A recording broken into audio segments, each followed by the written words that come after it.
Alright, guys, this is a vlog. Walking landmark, giving you a little sample of what my 2 weeks in DR was like when I celebrated my 30th. And if I were to think about it, I had like 5 days for every decade of my life. And, when you're a kid born in Brooklyn and your family's Dominican and you live in a city of snow and then you get to go home, you get to be in the sun, you get to run around, go to the beach, hit the rivers, and have a certain kind of freedom and just liberty. And there's so many people with so many memories of your childhood that you don't even remember. And it's funny because growing up in New York and also growing up in DR, when I moved to Atlanta, both of these places became like mythologies to me. And there was a period after my grandfather passed that I didn't go to DR for like 10 years.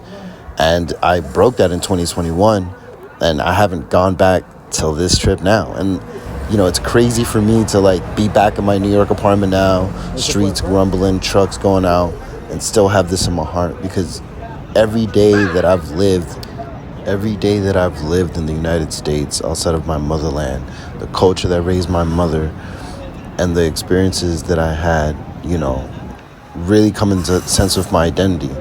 Because being a Dominican immigrant, being someone who lives in America, who sees their culture, who sees their society, because when I'm home, we do laundry by hand. On Mondays, we don't got water.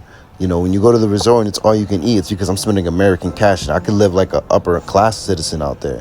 I can live the kind of liberty they used to have out here, the one that madmen used to brag about. But to me, holding these two spaces in my heart, New York City and DR, has always been easy. Because there's so many Dominicans here. There's so many ways in which there's a direct line between Caribbean culture and this city. And to be someone now living in New York 7 years after college, as a full adult working in the film industry, knowing that I literally am living the dream I set out at 18, there's nothing I can't achieve in my next decade.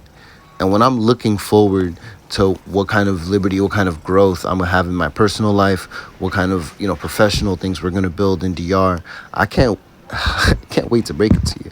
Like, we're making music, we're making art, we're making a difference, we're impacting people's lives. And I say that with my whole heart and my whole chest because I think about all the beautiful messages I've gotten for my birthday. Like, people aren't afraid of telling you.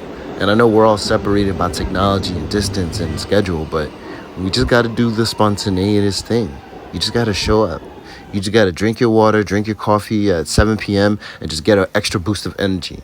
Because I'm telling you, man, that Dominican culture will have you running around, bro. And when you get to relax and sit in your partner's backyard in that nature, you understand why New Yorkers are stressed.